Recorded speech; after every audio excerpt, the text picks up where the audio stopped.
طاقت کا، عدالت کا، شجاعت کا، سبق پھر پر صداقت کا، شجاعت کا، تجھ سے کام دنیا کی امامت کا. Indeed, these are the lessons taught by Rasulullah sallallahu alaihi wasallam. We now invite Rukhsar Shabir. سامعین اکرام اور میرے عزیز دوستو، السلام علیکم ورحمۃ اللہ وبرکاتہ. میرا نام رخسار شبیر خان ہے اور میں کلاس 7ویں کی طالب علم ہوں. آج میں آپ سب کے سامنے بہت اہم اور دلچسپ موضوع پر تقریر کرنے جا رہی ہوں، وہ ہے قرآن اور سائنس. سائنس اور قرآن ان کے ایسے خزانے ہیں جو انسان کو سوچنے، سمجھنے اور ان تک پہنچنے کا راستہ دکھاتے ہیں. لیکن کچھ لوگ سمجھتے ہیں یہ ایک دوسرے کے مخالف ہیں، لیکن اگر ہم سوچیں، سمجھیں، اس پر غور کریں تو ہمیں معلوم ہوتا ہے یہ ایک دوسرے کے مخالف نہیں بلکہ ایک دوسرے کی تصدیق کرتے ہیں. قرآن مجید اللہ تعالیٰ کی آخری کتاب ہے جو تقریباً 1400 سال پہلے نازل ہوئی. اس وقت نہ جدید مشینیں، نہ لیبارٹریز اور نہ ہی اتنے سائنسی ذریعے موجود تھے. لیکن حیرت کی بات یہ ہے قرآن نے جن باتوں کو 1400 سال پہلے بیان کیا انہیں سائنس جا کر آج دریافت کر رہی ہے.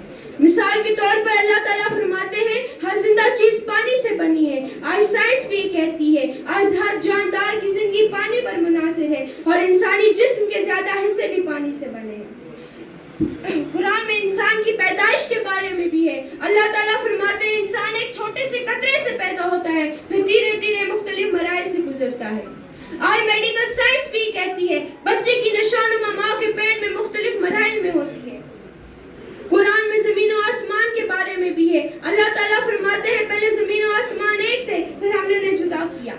آج سائنس بھی اسی بگ بینگ تھیوری کا ذریعہ سمجھتی ہے. قرآن ہمیں بار بار دعوت دیتا ہے ہم کائنات کے نظام پر غور کریں، ہم زمین و آسمان کی طرف دیکھیں، ہم ستاروں کے نظام کو سمجھیں.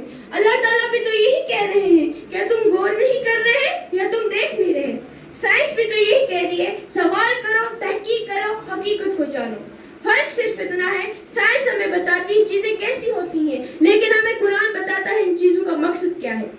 اگر ایک طالب علم صرف سائنس پڑھے اور قرآنی تعلیم میں پیچھے رہے تو اس کا علم ادھورا ہے. اگر ایک طالب علم صرف قرآن پڑھے سائنسی تعلیم میں پیچھے رہے تو وہ بھی پوری ترقی نہیں کر سکتا. ہمیں چاہیے ہم قرآن کو سمجھ کر پڑھیں، اس پہ عمل کریں. ہمارے نبی صلی اللہ علیہ وسلم نے فرمایا ہے علم حاصل کرنا ہر مسلمان پر فرض ہے.